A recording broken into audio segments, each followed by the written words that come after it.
Hello and welcome to the latest episode of Toy Geek Maniac. I am your host, Chad Thomas.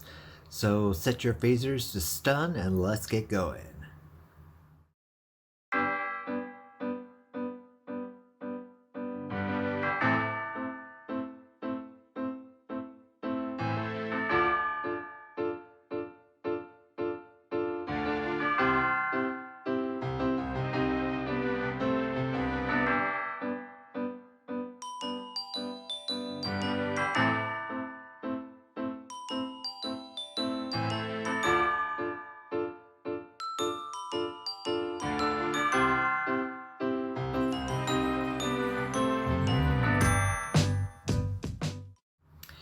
In the mid 1990s, I was a very young man and I was already an avid action figure collector, basically anything comic book related. And then I stumbled onto a show called Star Trek Voyager. And well, I developed a little bit of a crush on Tom Paris, so I decided that I was all about all things Voyager. So I started collecting the action figures. And I did get the whole crew, which was pretty exciting. So then, every once in a while, I would stumble upon an episode of The Next Generation. And while I wasn't terribly into it at the time, it was enough to get me to buy the whole crew of action figures for them as well. And I also got the Transporter playset, which was really awesome because it had like the actual sound effects and a little mirror manipulation, so it looked like they appeared and disappeared.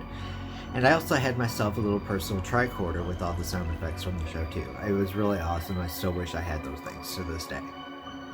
Now it is many years later, and I'm an even bigger Star Trek fan than I ever was before, with really enjoying all the shows, all the series, and all the movies.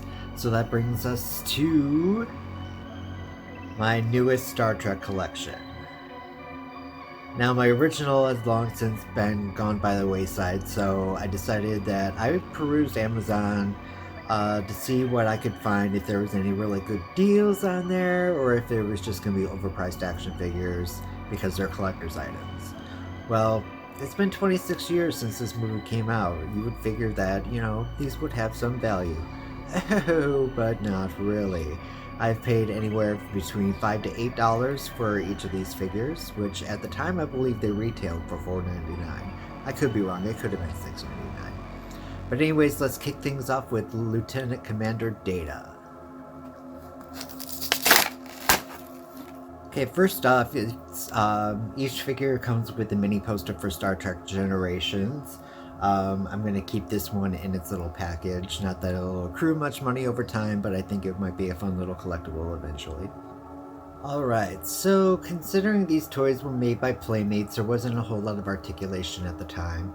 So you had the turnable head, shoulder, waist, and hip. Nothing too extraordinary, but it's actually got a fairly decent likeness to Brent Spiner, so I'm pretty good with that. Alright, so he also comes with an action figure stand that is also just like the comm badges. And if you look at this, if it's going to focus, the last A on his name has been left off, which is kind of disappointing, but it's okay. And then here's his slew of accessories, which are pretty cool. Now this brings us to Counselor Commander Deanna Troi. Alright, so Commander Troi has a slightly turnable head. She can't fully turn it because of the hair, but same amounts of articulation as any other figure.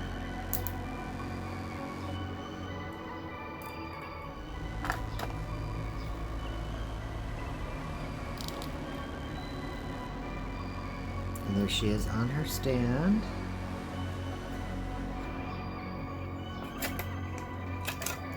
And those are her accessories. I love how the females come with what it looks like a purse, but it's technically not a purse. I forget what they're calling it. But yeah, it seems like only the females are coming with that. And she doesn't come with a phaser because she's not really, in combat a whole lot, so. So I have a few more coming from the Star Trek Next Generation crew, based on the Star Trek Generations movie. Very excited about that. So until next time, love and light to you all. Live long and prosper.